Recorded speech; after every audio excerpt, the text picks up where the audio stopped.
One of the really fascinating things about Fargo is it's a film deeply identified with its lead character, this pregnant police chief played by Frances McDormand, but she also doesn't show up until half an hour into the film, which doesn't mean that she's a minor character.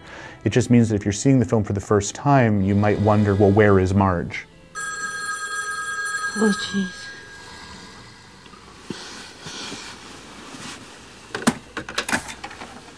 Hi, it's Marge. Oh my, where? She's a very famous character. In some ways, she's kind of a meme. And the film really delays her appearance. It delays the appearance of authority and morality and goodness as long as it can, so that when she does arrive, we know what the stakes are, and the effect that she seems to have in this landscape is more pronounced, because she really reroutes the film. I'm not sure that I agree with you 100% on your police work there, Lou.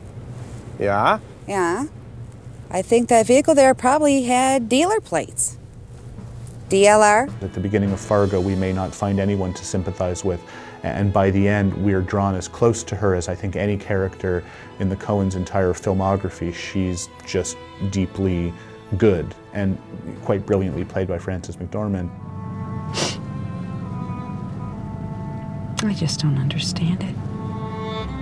The other thing is that after films like Barton Fink and the Hudsucker Proxy, which precede it, which are so busy visually and so detail-filled, the Hudsucker Proxy maybe to the point of exhaustion. There's so much going on in it and so many references, not just visually but intellectually. The great part is we don't have to charge an arm and a leg! Fargo's quite Spartan, which isn't to say that it's empty or isn't to say that it's lesser, but the whiteness of the backdrops gives it a very abstract feeling, almost like a movie taking place in a void, and the lack of citation of other films or other books sort of really lets the audience focus on the narrative and focus on the stakes. I don't know if we could ever call the Coens minimalists, but much like Blood Simple a decade earlier, and much like No Country for Old Men a decade later, Fargo has less in it.